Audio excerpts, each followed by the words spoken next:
আসসালামু আলাইকুম। আশা করি সবাই ভালো আছেন। একটা অত্যন্ত দুঃখের সংবাদ দেওয়ার জন্য আপনাদেরকে লাইভটা করা আপনাকে জানানোর জন্য। আর আসলে ভিতরে কি হয়েছিল এটা টুকটাক দুটো ইনফরমেশন দিব। ওসমান হাদিকে যখন গুলি করে তার গুলিটা হচ্ছে মাথার এক পাশ দিয়ে লেগে আর এক পাশ দিয়ে বেরিয়ে গেছে। তার মস্তিষ্ক ছিন্ন বিচ্ছিন্ন হয়ে গেছে। তো আল্লাহ তালার অনেক করুণা বা দয়া ছিল বলে হয়তো সে এবার খের হসপিটালে চিকিৎসা করা গেছে তার কিছুটা হলেও, কিন্তু তাকে যেভাবে গুলি করা হয়েছে তার স্পট ডেট হয়ে যাওয়ার কথা, সাথে সাথে মৃত্যু। তার গুলি করার অবস্থা, ওইখানে গুলি করার পর ওইখানে যারা ছিল প্রত্যক্ষদর্শী তাদের বর্ণনা ছিল এরকম যে গরু জবর দিলেও এত রক্ত বের হয় না যত রক্ত ওর মস্তিষ্ক থেকে রক্তকরণ হয়েছে। তো এটা স্বাভাবিক যে একটা গুলি তো আর একটা ছোট বড়ই লাঠির মতো না, এটা তো একটু বড় থাকে। তো এইটা এইখান থেকে ঢুকে এখান থেকে বেরিয়ে গেছে। আবার গুলির অনেক মাল জিনিস থাকে, গুলির ভিতরে অনেক মাল জিনিস থাকে, বিষ থাকে, এটা আসলে অনেক কিছু বিষাক্ত। তো হাদিকে যখন চিকিৎসা করা হয়, হাদির হচ্ছে মস্তিষ্ক ব্রেন খুলে কিন্তু প্রিজারভেটিভ করে রাখা হয়েছিল। এটা অনেক ছিল যে যদি এটা ফুলে যায়, এটা ড্যামেজ হয়ে যায়, এটা অনেক ছিল। অনেক চিকিৎসা ডাক্তার অনেক কষ্ট করছে, অনেক সাহসিকতার পরিচয় দিছে।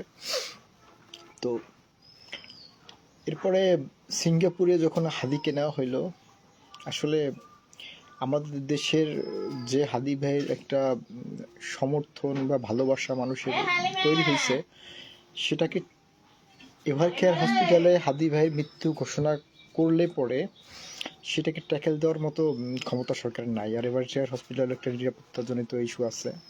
তো যাই হোক, আর একটা দুঃখের বিষয়, অত্যন্ত একটা কষ্টের বিষয়, হাদি ভাইকে গুলি করার পরে যখন সর্বদলীয় একটা বিক্ষোভ বা আপনার ওই কথাবার্তা বললো, এখানে সবাই গেল, কথাবার্তা বললো, আমাদের দেশের বড় একটি রাজনৈতিক দল, বলতে গেলে সবচেয়ে বড় একটি রাজনৈতিক দল পার্টিসিপেট করে নাই সেখানে, সর্বদলীয় সেই বিক্ষোভে অংশগ্রহণ করে নাই।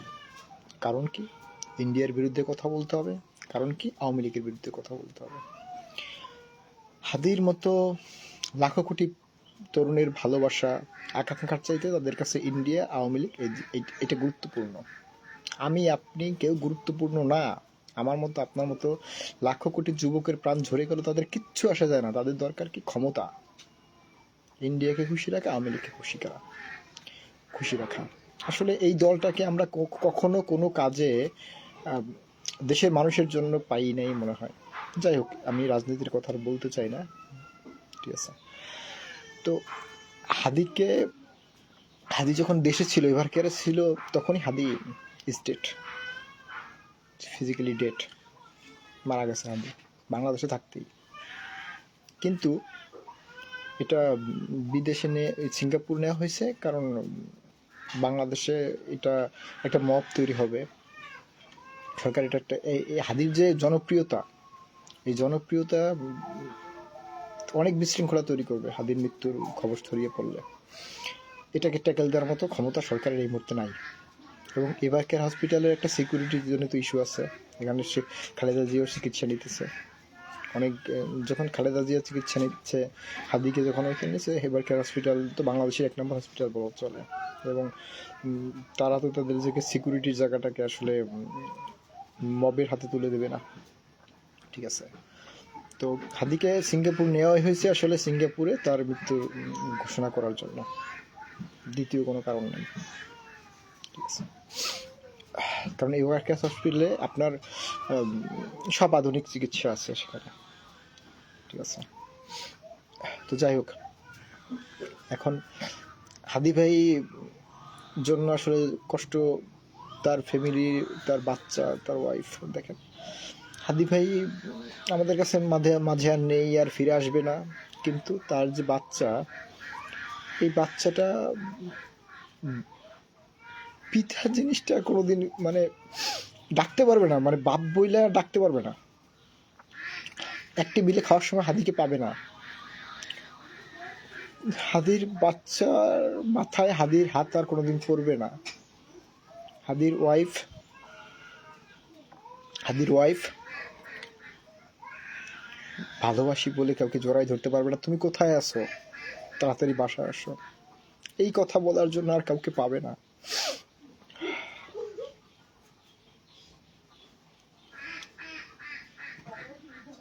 হাদির ওয়াইফ এবং বাচ্চা, হাদি যেরকম একটা লাইফ লিড করতে চাইছে, সে সার্থক 100% সার্থক। সে ইম্প্যাক্ট রেখে যেতে চাইছে। 5 বছর বাঁচলে যেন 50 বছরের ইম্প্যাক্ট তৈরি হয়, ইম্প্যাক্ট হাদি রেখে গেছে। যদি ধরি শেখ মুজিবুর রহমানের পরে জিয়াউর রহমান, তারপর হাদি, জাতীয় নেতা। যদি ধরি হাদির ইম্প্যাক্ট, আমাদের যুবকদের আইডল হাদি। শেখ মুজিবুর রহমান সে প্রবীণ রাজনীতিবিদ ছিল, জিয়াউর রহমান প্রবীণ রাজনীতিবিদ ছিল, কিন্তু হাদি আমাদের যুবকদের আইডল, আমাদের যুবকদের শক্তি। যাই হোক, আমরা যদি প্রত্যেকে নিজের জায়গায় হাদিকে আমাদের অন্তরে লালন করে বাঁচতে পারি, তাহলে হাদি সার্থক, আমাদের দেশ সার্থক। ওর একটা মৃত্যু যে গুয়েবেরার মতো পুরো জাতিকে পাল্টে দিবে।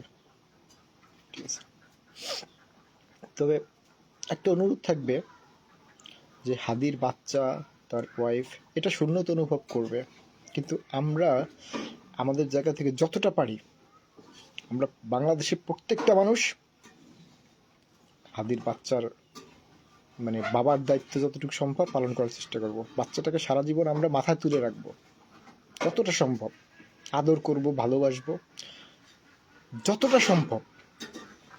তার ওয়াইফের ভাই হয়ে আমরা সারা জীবন তার পাশে থাকবো। ঠিক আছে, তার ফ্যামিলির পাশে থাকবো, তাদেরকে দুঃখটা ভোলানোর জন্য আমরা যেন চেষ্টা করব। আর হাদি ভাইয়ের জন্য দোয়া করব, আল্লাহ যেন তাকে জান্নাতুল ফেরদৌস নসিব করেন। আমিন। আল্লাহ হাফেজ।